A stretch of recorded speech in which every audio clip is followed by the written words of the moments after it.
Bien, la tendencia de los últimos tiempos es decir que el ser humano no sirve, que el ser humano es malo, que el ser humano es malvado, que el ser humano es lo peor, el último eslabón, si le queremos llamar así, en la cadena de la creación. Y enfatizo, creación.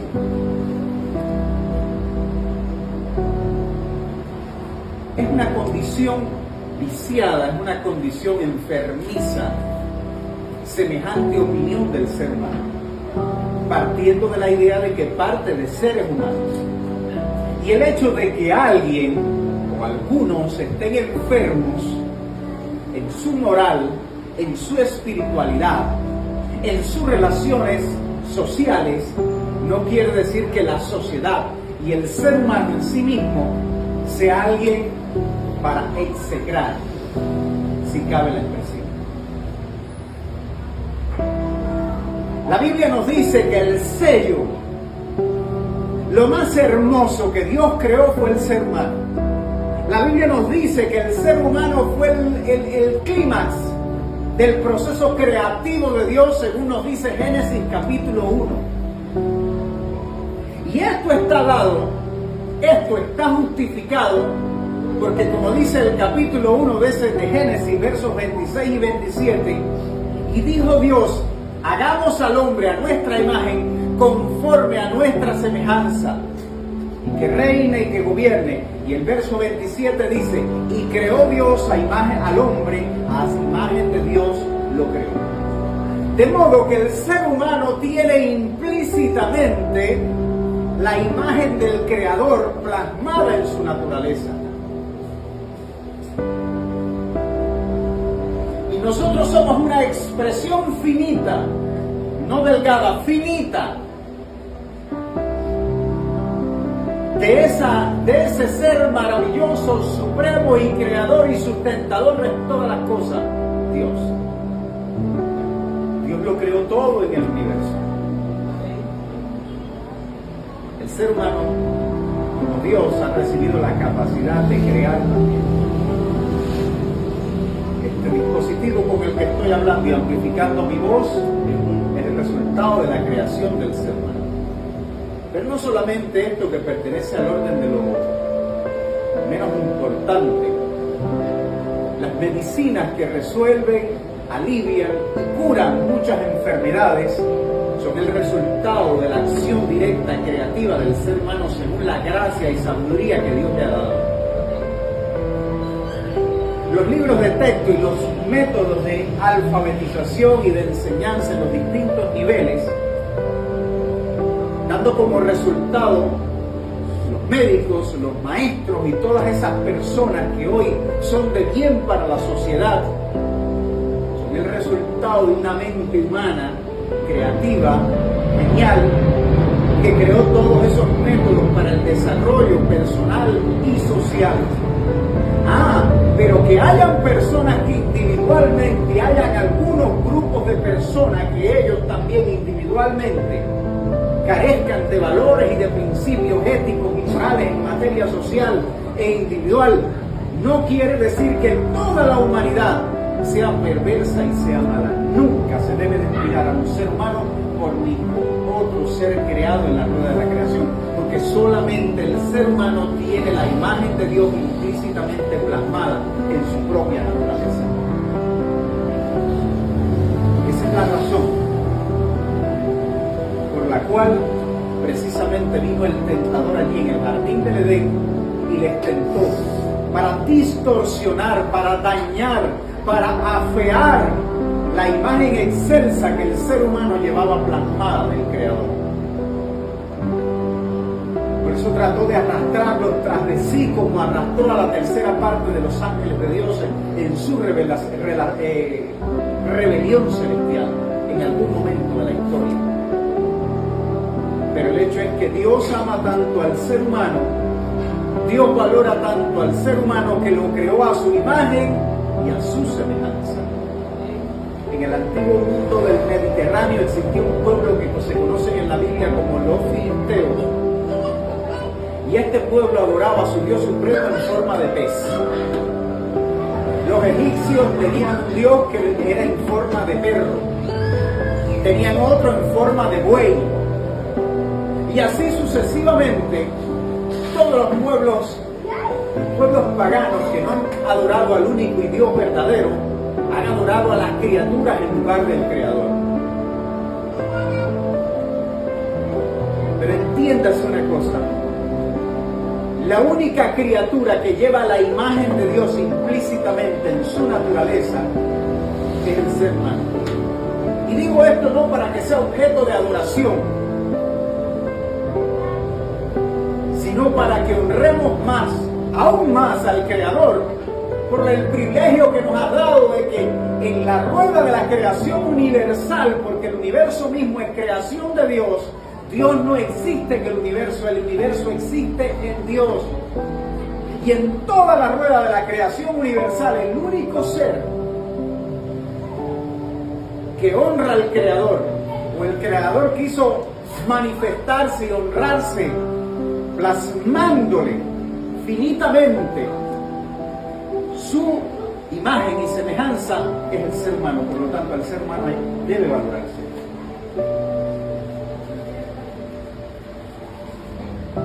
Cuando el ser humano abandonó a Dios y abandonó la dignidad en la cual Dios lo había depositado, lo había colocado obedeciendo a la tentación y no a la justicia divina,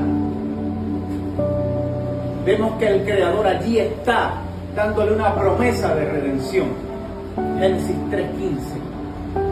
Y esto se cumple en la persona de Jesús. Por eso el propio Señor Jesús, hablando a Nicodemo, un hombre religioso de su tiempo pero equivocado, Jesús le dijo: porque de tal manera amó Dios al mundo, es decir, a toda la humanidad, que ha dado a su Hijo unigénito, para que todo aquel, no importa la raza, el color, la cultura, no importa el pecado que haya cometido ni el tipo de vida que haya vivido, cuando esta persona se arrepiente y pone su confianza en el sacrificio de Cristo en la cruz del Calvario, el cual nos limpia de todo pecado y nos justifica para con Dios, entonces alcanzamos salvación, alcanzamos el perdón. Dios no se acuerda más de lo que fuimos o hicimos. Dios comienza a tratarnos con lo que hemos hecho y con lo que nosotros hemos creído, el sacrificio de Jesús. Por eso es que el apóstol Juan en la primera carta, en el capítulo 1, dice: la sangre de Jesucristo, su Hijo, nos limpia de todo pecado. Dice amén, hermano. Amén. Amén, no para nosotros, amén, para el Señor Jesús. Quien tomó nuestro lugar y es el Cordero de Dios. En el antiguo Israel se sacrificaba todos los días y todos los años. Se sacrificaba un cordero, se ponían las manos sobre su cabecita y se le imputaba el pecado de la nación. Pero ese sacrificio tenía que ofrecerse todos los días y todo el año, porque el sacrificio no era perfecto, hermano. En cambio, el Hijo de Dios ofreció su vida preciosa y santificada una sola vez y para siempre. Y hoy nosotros, mirando al pasado, a lo que Él hizo por nosotros, sencillamente de esa manera alcanzamos salvación. Por eso que tenemos que llenarnos de regocijo y entender que el ser humano sin Dios es una persona caída de su estado de gracia, de su estado de favor y de bendición. Pero cuando nosotros hemos creído y nosotros rendimos a aquel que es la fuente de la vida, que nosotros poseemos y no nosotros mismos ni la casualidad, entonces nosotros somos restaurados a ese estado de gracia, de dicha y de bendición. Por eso no nos subvaloremos, entendamos quiénes somos. Fuimos creados y llevamos en nosotros la imagen y semejanza de Dios creador. Dice amén, hermano. Amén. El salmista David dice aquí en el Salmo 37, porque nosotros tenemos muchos conflictos. El mayor problema que tiene la sociedad de nosotros hoy, la de nosotros, no la de nuestros padres, abuelos y tatarabuelos, la de nosotros hoy, es la crisis existencial. Y nos están bombardeando continuamente, repito, con que nosotros no valemos nada, no servimos nada, para nada y somos malos. Por lo tanto, eso ha llevado a la sociedad a nivel mundial a una crisis existencial. No sabemos ya lo que es bueno ni lo que es malo para nosotros, lo que es correcto hacer y lo que no es correcto hacer, lo que debo hablar y lo que no debo hablar. Las personas están profundamente confundidas. Eso es una crisis existencial. Y eso los ha sumido en una profunda depresión. Las personas viven con una tristeza que en ocasiones los lleva a comportarse y a aparentar una cosa públicamente cuando por dentro languidecen, sufren, lloran y se sienten total y completamente vacías. Porque sufren una crisis existencial. Han perdido el propósito de la vida. Pero nosotros tenemos que entender que lo que marca nuestro camino y nuestro destino es lo que Dios dice en su palabra. Ese es el valor que tiene la Biblia. Por eso es que están tratando de destruir el valor de la Biblia en la vida de cada persona, de cada sociedad. En una ocasión el salmista David dijo: bienaventurada la nación cuyo Dios es el Señor. ¿Por qué este Dios nos ha hablado a través de su palabra las cosas que les estoy mencionando? Que no somos escoria, valemos para con Él, para con Dios. Y valemos tanto que Él no nos negó a su propio Hijo, sino que lo entregó como propiciación por nuestros pecados. Como dijera el apóstol Pablo en la carta a los Romanos: mas Dios muestra su amor para con nosotros, en que siendo aún pecadores, Cristo murió por nosotros. A veces la gente me dice cuando le hablo del Evangelio: déjeme dejar el cigarro, déjeme dejar el alcohol, déjeme dejar las drogas. Y luego yo entonces, porque la iglesia es para gente perfecta, para gente buena, honrada, yo le digo: no, estás equivocado. El Señor Jesús dijo: los sanos no tienen necesidad de médicos, sino los enfermos. Y yo no he venido a llamar a justos, sino a pecadores al arrepentimiento. Yo puedo que por eso David decía en el Salmo 8: en paz me acostaré, así mismo dormiré, porque solo tú, Jehová, me hace vivir confiado. ¿Cómo puede estar nuestra conciencia tranquila con todo lo que nosotros fuimos e hicimos en nuestro pasado? Porque nuestros pecados han sido perdonados. Porque Dios nos trata a base de nuestro presente en fe en el sacrificio de Cristo Jesús en la cruz del Calvario. ¿Verdad, Jefferson? No nos trata a base de nuestro pasado. El ser humano nunca perdona. Siempre te va a tratar en base a tu pasado. Pero recuerda lo que dice la Escritura en Juan 3:17: porque no envió Dios a su Hijo al mundo para condenar al mundo, es decir, para estarte recordando tu pasado. Repito, porque no envió Dios a su Hijo al mundo para condenar al mundo, sino para que el mundo sea salvo por Él. De modo que todo el mundo tiene oportunidad de salvación y de vivir la vida que Dios ha diseñado para nosotros. El camino es Jesús, la verdad es Jesús y la vida es Jesús. Y la agencia que nos prepara para heredar ese tipo de vida es la iglesia. Pero en la iglesia hay hipocresía, más hipocresía hay en el mundo porque hay más gente, sin embargo la gente está en el mundo y no quiere cambiar. Nosotros reconocemos que somos hipócritas y por eso queremos cambiar.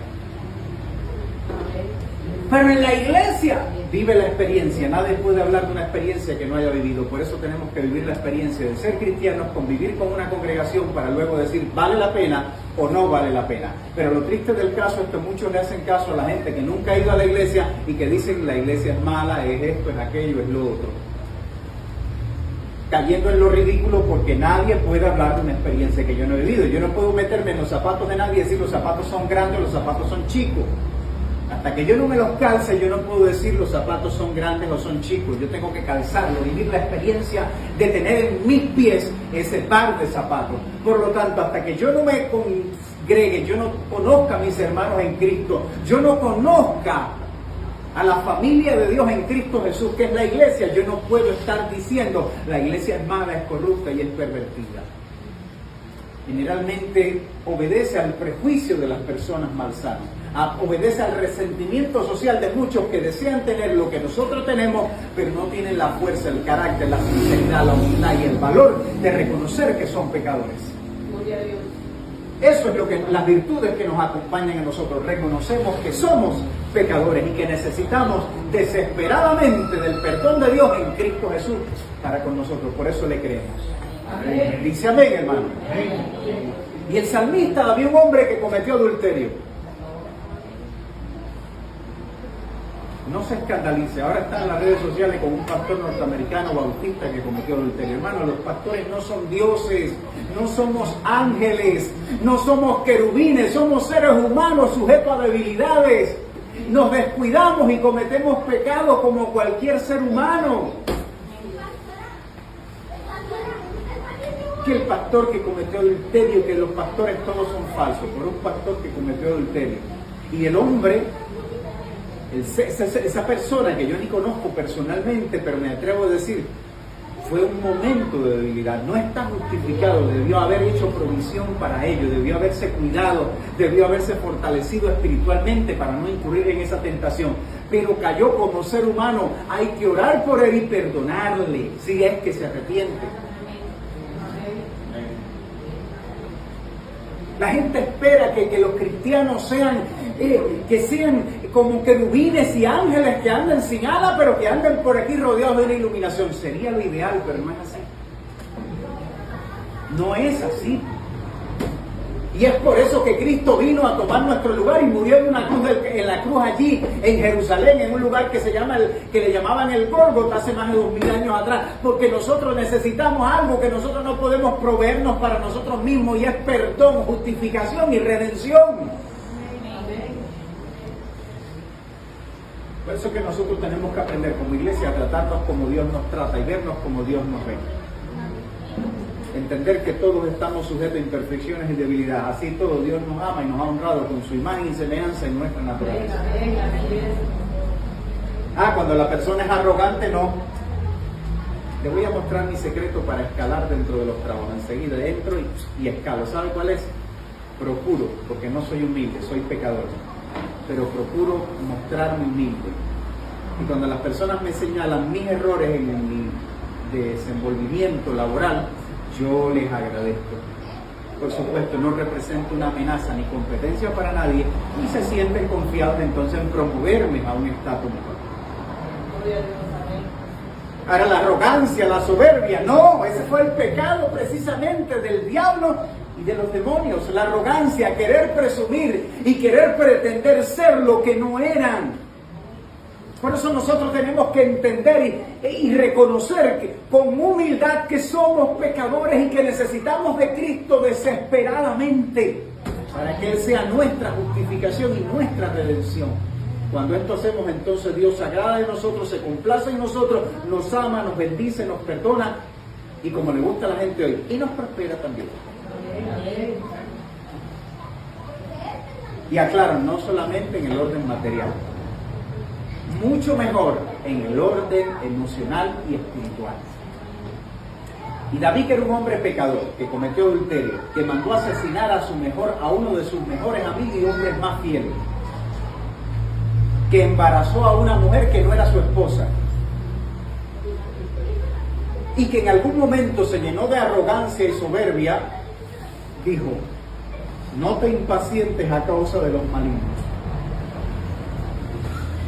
Y comienza con una expresión que debe llamarnos la atención y movernos a reflexión: no te impacientes. Impacientes de impaciencia, que es lo contrario a paciencia. La paciencia es uno de los frutos del Espíritu Santo. La impaciencia es lo contrario, es no ser paciente.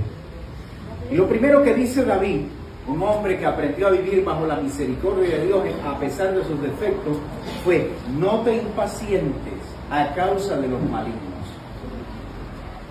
Y la vida cristiana está sustentada en la relación de la persona individual con Dios, no a nivel grupal. Nos reunimos aquí porque nos exhortamos, nos animamos, porque somos la familia de Dios y un día vamos a convivir en el reino de los cielos.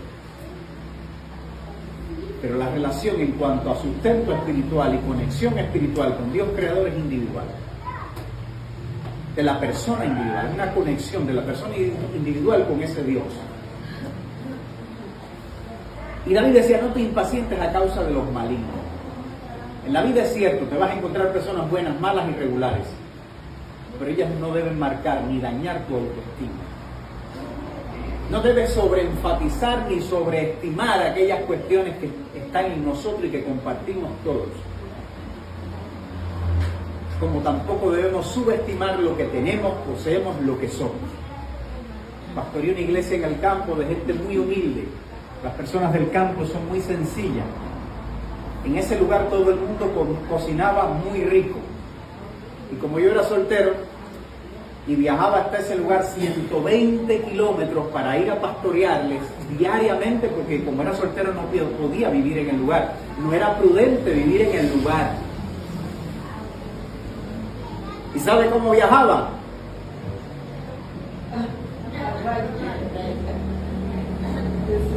Sí, viajaba 120 kilómetros. A veces llegaba a tiempo para el culto, otras veces no llegaba a tiempo.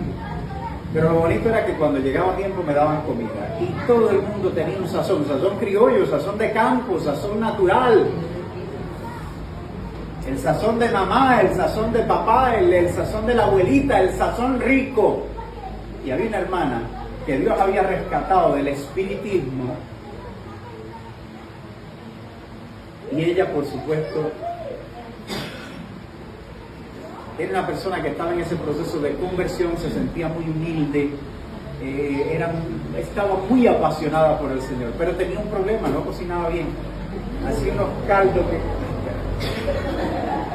bueno, hacía un arroz con frijoles que usted no sabía si era un guacho o aquello era arroz con frijoles, era una cosa ahí.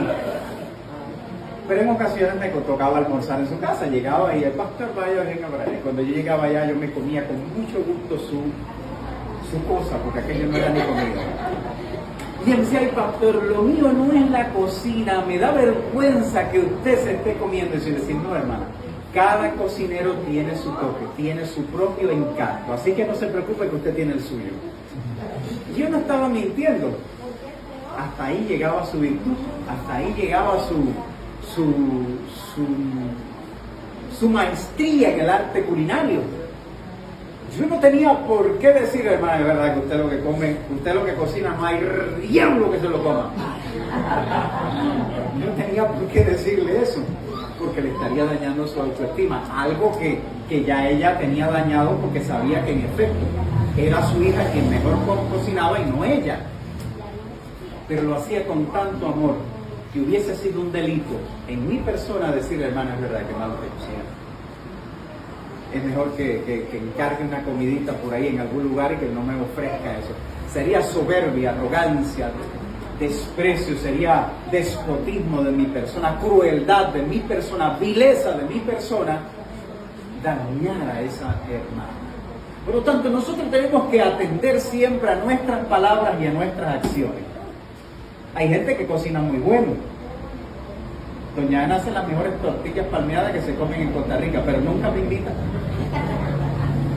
No obstante, no voy a ser vil y cruel y no voy a decir que no, que la hermana, que lo quiere para ella nada más. Yo creo que eso es lo que ha engordado un poquito a Alicia. Es que doña Ana cocina tan rico. Ese es el sazón de mamá, ¿verdad? Qué rico cocina ella.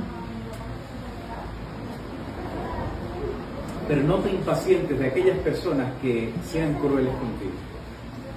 Y esta es la cara de la moneda que nos está mostrando el rey David. Salmo 37:1. No te impacientes a causa de la gente maligna, de la gente que es mala. No todos son malos, pero esos que son malos y procuran hacerte daño, en algún momento te hacen daño, no te impacientes a causa de ellos. No pierdas la calma, no pierdas la paz. Porque Dios te ha hecho alguien especial y diferente en toda la rueda de la creación. No existe ser, no existe ángel, no existe querubín, no existe serafín que tenga la imagen de Dios. Usted y yo sí tenemos la imagen de Dios. Somos tan importantes para Dios que Dios nos dio a nosotros la gran comisión de hablar acerca de Él y no se la dio a los ángeles, ni a los querubines, ni a los serafines. Se la dio a usted, me la dio a mí. Y es por el valor que Dios nos ha otorgado, hermano, entienda. Usted cuando se mire en el espejo, mire el reflejo divino en su vida. No para considerarse un Dios pequeño. Nada que ver. Pero sí para honrar al Creador y decir, debo vivir agradecido porque lo que soy y lo que represento es lo que Dios es. Amén. Por eso David decía, no te impacientes a causa de los malignos. Hay gente que nunca te va a perdonar. Hay gente que siempre va a vivir recordándote tu pasado. Pero recuerda que Dios mostró su amor para con nosotros, porque cuando todavía éramos pecadores ya Cristo había muerto por nosotros. De manera que Dios nos ama. En Cristo Jesús por lo que Cristo hizo en la cruz y no por lo que nosotros podamos hacer. Deja que la gente se envenene y viva en su maldad. No te impacientes, no te inquietes. El favor que necesitamos y la bendición que necesitamos es la bendición de Dios, no la bendición de nadie ni el favor de nadie. Es la bendición de Dios. Por eso que la relación con Dios es personal, es íntima. Dice, ni tengas envidia de los que hacen iniquidad. Te voy a decir en lo personal, soy un ser humano, le digo, yo no soy un ángel, soy un ser humano, que me enfermo y un día me voy a morir como todos. Soy un ser humano. A veces hay gente que me ha sacado de paso y lo he estado midiendo, y no para hacer un corte de ropa. Pero Dios y la obra del Espíritu Santo me han convencido en mi corazón, en mis pensamientos, y el temor de Dios me ha vencido. Y he terminado entonces dejándole la justicia a Dios. Porque David lo dice, no tengas envidia de los que hacen iniquidad. Porque uno dice, caramba, esta al final se va a salir con la suya. Dice, que yo tengo yo que estar sufriendo por culpa de un tipo o una tipa que yo puedo pasarle por encima 10 veces. Pero no. Ahí es donde está el valor de los hijos de Dios. La valentía no es dar un golpe, la valentía no es apretar el gatillo de una pistola. La valentía no es hablar mal de nadie, la valentía es sufrir el agravio.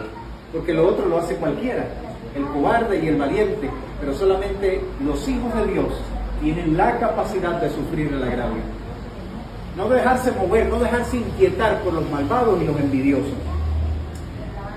Yo no sé, pero la generación de nosotros no está tan puesta para eso. La generación de mi mamá para atrás sí que le tenían mucho respeto a la envidia y al envidioso. Y yo no le prestaba atención mientras era un jovencito a esto, porque yo decía, bueno, no, falta de experiencia. Hoy me he dado cuenta que la gente envidiosa es la gente más mala que camina sobre la tierra. Evite los envidiosos. ¿Qué es un envidioso? Ayúdenme a definir la palabra envidia, que es una actitud, una condición de vida. ¿Qué es envidia? Pueden buscarlo en Google también si quieren. Hoy tenemos esa dicha que tenemos ahí, acudimos a la RAE rápidamente.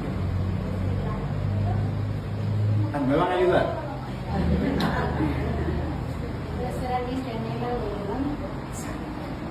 Más que anhelar, Rosita, yo creo que codicia, desea, codicia y desea lo que usted tiene o lo que usted es. ¿Alguien tiene otra definición?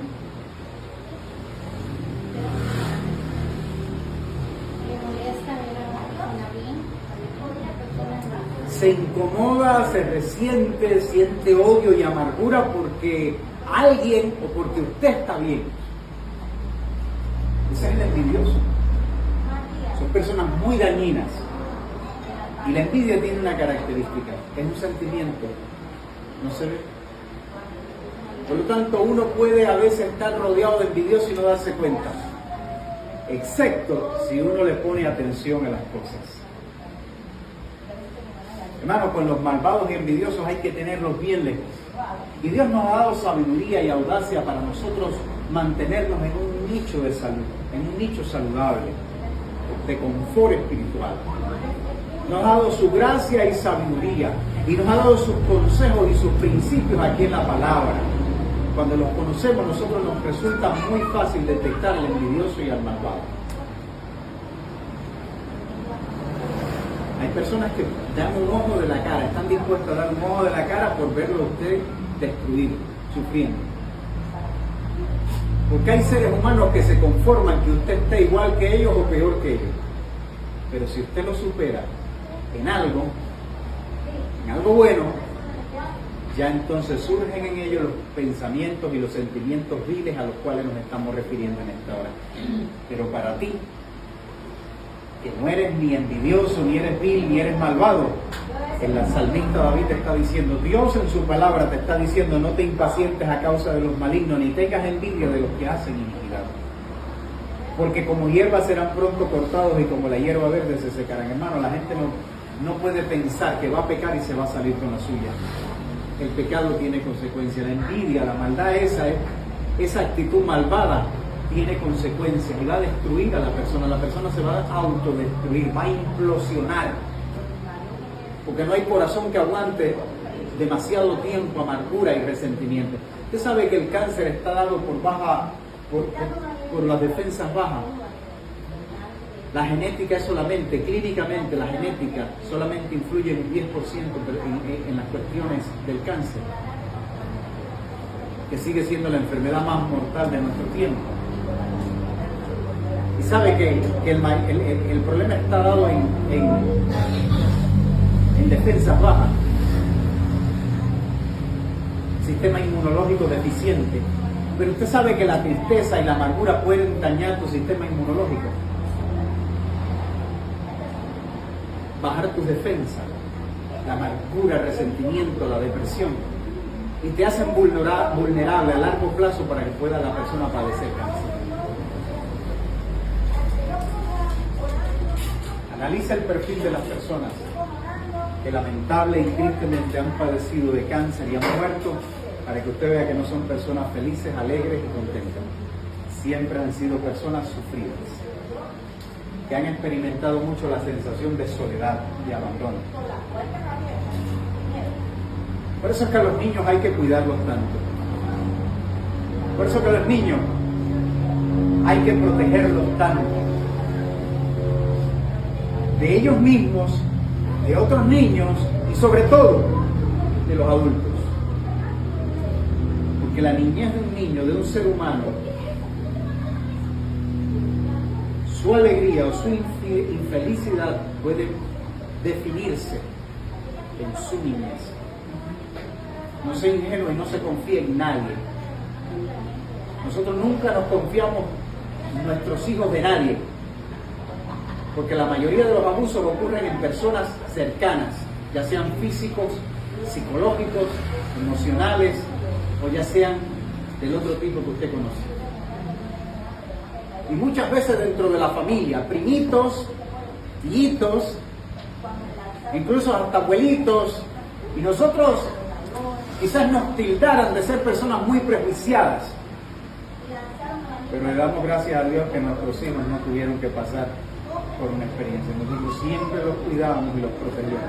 Cuando Lemuel y Cecia fueron mayores de edad y todavía que Kemuel estaba pequeño, un día los llamamos, los sentamos y ustedes saben que ustedes son los padres sustitutos de ellos, de Kemuel, ¿verdad?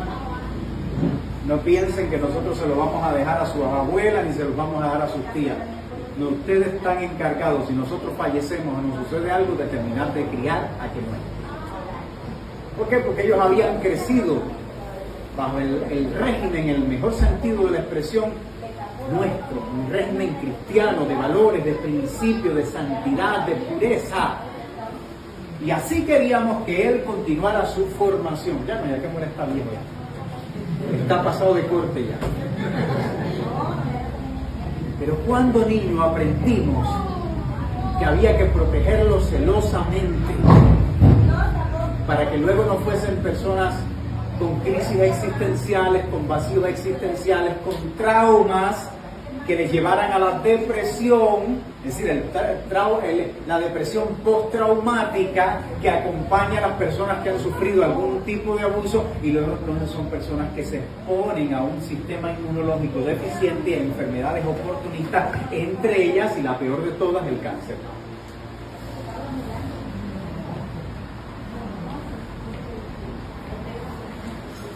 Sigue diciendo el salmista David: confía en Jehová y haz el bien, y habitarás en la tierra y te apacentarás de la verdad. Y dice, confía en Jehová y haz el bien. Es decir, confía en Él. No trates de resolver el problema o el conflicto con el malvado y el envidioso, con envidia y con maldad. Dice, confía en Jehová y haz el bien. Persistamos en hacer aquello que sabemos que agrada a Dios. ¿Y cuál es el resultado de confiar en Dios y hacer el bien? Seguir haciendo el bien. Y habitarás en la tierra y te apacentarás de la verdad.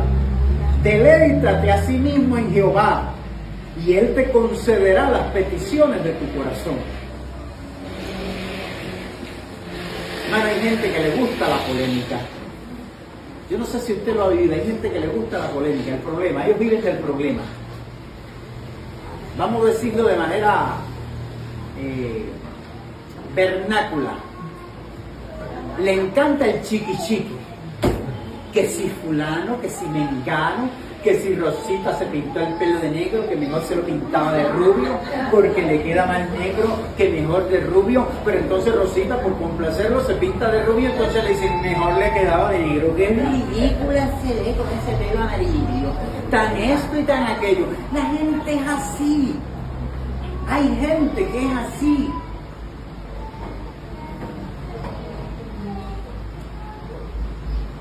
No te dejes mover de tu lugar. Por eso Salomón, el hombre más sabio de la Biblia, dijo, aunque el poder del príncipe se levante contra ti, no dejes tu lugar. ¿Cuánto más de envidioso, vil y ordinario? No dejes tu lugar. Síguele siendo fiel a Dios. Encomienda a Jehová tu camino. Confía en Él. Y exhibirá tu justicia como la luz y tu derecho como el mediodía. Va a demostrar quién tú eres. Deja que la gente diga que tú eres malo y depravado. Deja que la gente diga que tú eres injusto y sinvergüenza. Deja que la gente diga lo que le dé la gana decir. Ellos van a ser juzgados por murmuradores y tú vas a ser recompensado por humilde y fiel. Amén. Eso dice la palabra de Dios. ¿Sabe cuál es el texto favorito mío de la Biblia? No es el Salmo 23. Todo el mundo le gusta el Salmo 23. Jehová es mi pastor y nada me faltará. Sobre todo la parte esa que dice nada me faltará. Mi texto favorito de la Biblia es el verso 5 y el verso 6 del Salmo 37. Encomienda a Jehová tu camino, confía en Él y Él hará, exhibirá tu justicia como la luz y tu derecho como el mediodía. Eso no me ha fallado. He estado tranquilito mordiéndome la lengua para no decir lo que quiero decir. Dándome pellizco para mantenerme controlado, pero he aguardado. A pesar de mis debilidades e imperfecciones humanas, he aguardado. El resultado de haber aguardado ahí, confiando en Dios, hermano, es que Él ha exhibido como la luz del mediodía. Mire afuera, mire que lindo está el sol, qué radiante. Así como está ese sol, así Dios ha demostrado mi integridad en los momentos que se ha puesto en duda. Y no por la gente buena, por los envidiosos y por los sinvergüenzas. Pero el secreto de una vida victoriosa, la cual yo no he vivido continuamente porque he tenido mis fracasos también. Soy un ser humano, les repito, yo no soy un querubín ni soy un ángel. Pero el secreto, y les comparto con humildad mi experiencia, es que he aprendido a abandonarme en las manos de Dios y no prestar oído a lo que la gente diga. Y quizás tú estás en santísima paz ahora, quizás mañana o de aquí a un rato, entonces aparezca a la puerta de tu casa el envidioso y el sinvergüenza, el que quiere tu destrucción. Porque hay gente que es tan mala que usted quiere estar en paz, pero ellos se brindan voluntariamente a llevarte de gratis el problema a la puerta de tu casa. Hay gente que es así. Pero entiende una cosa. No puedes dejar que nadie dañe, ni tú mismo dañar la imagen que Dios ha puesto en ti. No la dañes. Así como Dios es perfecto, debemos nosotros procurar ser perfectos todos los días de nuestra vida. Por eso la Biblia dice, ser perfectos como vuestro Padre Celestial es perfecto. En Efesios 5:1 dijo el apóstol Pablo, sed imitadores de Dios como hijos amados. Y así como Dios es santo, nosotros debemos ser santos en toda nuestra manera de vivir. No te dejes que te muevan el tierra. La gente a veces quiere moverte la alfombra para que tú caigas. No te dejes mover de tu lugar. No dejes que te destruyan. No dejes que dañen tus valores, tus fundamentos. Lo más valioso que tiene un cristiano en su vida es su testimonio. Cuando pierde el testimonio, lo pierde todo. Por eso guarda tu testimonio, cuida tu testimonio. No te inquietes, no te impacientes por aquella persona malvada. Deja que su maldad lo consuma. Tú vive en la justicia y en la gracia de Dios. Amén. Y por último dice la Escritura en el verso 7 del Salmo 37, guarda silencio ante Jehová. Ay, mi madre, esto es lo duro. A veces hay que comer pegamento y reponerse cinta ahí y otra capa más. Y luego poner una cadena con un candado bien grande, porque no podemos, nos cuesta trabajo guardar silencio. Pero la Biblia dice que es la solución, es la forma, es el arma poderosa. Guarda silencio ante Jehová y espera en Él. No te alteres con motivo del que prospera en su camino, por el hombre que hace maldades. Deja la ira y desecha el enojo. No te excites en manera alguna a hacer lo malo, porque los malignos serán destruidos, pero los que esperan en Jehová ellos heredarán la tierra. Amén. Amén. Amados hermanos, el pi constante, la palabra recurrente, la exhortación continua del salmista David, inspirado por el Espíritu Santo, es que esperemos pacientemente por el obrar de Dios. Que no abandonemos nuestro fundamento, sino que pacientemente aguardemos por la obra de Dios, por el favor de Dios, por la intervención de Dios. Por lo tanto, espera con paciencia. No dejes tu lugar, espera con paciencia, aguarda por la justicia divina. La Biblia dice en la carta a los romanos, dice, no os venguéis, dejad lugar a la ira de Dios, porque el Señor ha dicho, mía es la venganza, yo pagaré. Deja que Dios obre, deja que Dios te haga justicia. Guarda silencio, confía en Él, espera en Él, deleítate en Él. No abras tus ojos para mirar que la gente se está levantando contra ti como si fuese un oleaje, un tsunami o un huracán. Cierra tus ojos, céntrate en Cristo. Como dice Colosenses 3 del 1 al 3, cuando Cristo vuestra vida se manifiesta, entonces ustedes, su justicia, su buen testimonio, también será manifestado con Él. Porque Él sabrá decir a los justos, venid benditos de mi Padre y heredad el reino preparado para vosotros desde la fundación del mundo. Y a los de la izquierda le dirá, apartaos de mí, hacedores de maldad, al fuego eterno. Por lo tanto, tú que fuiste llamado, tú que fuiste destinado por Dios para la vida eterna, persevera, confía, ten paciencia, ten calma. Dios no se demora, Él no se adelanta, pero tampoco se demora. Él obra en el momento justo. Estás clamando por justicia, estás pidiéndole a Dios que te haga valer tu integridad. Espera. Él no se adelanta, Él está trabajando, Él está ordenando tu vida, Él está ordenando tus pasos, tu camino, tus asuntos. Y cuando entonces ilumine el sol de justicia sobre tu vida, entonces dirás, por eso era que Dios estaba trabajando, porque para este momento de bendición y de dicha, Él me estaba preparando. Y hermano, de nada hacemos que en esta hora nosotros hayamos escuchado toda esta palabra de exhortación si no lo ponemos en obra. Alguien dijo, en la vida muchos apuntan pero pocos disparan. Y yo digo que no es lo mismo saber que el serrucho es para cortar madera que saber cortar madera con el serrucho. Lo importante es que vivamos todo lo que hemos recibido en esta hora, lo pongamos en práctica y salgamos de aquí, mire, tranquilito, confiando en Dios y esperando por su intervención y su justicia en nuestras vidas.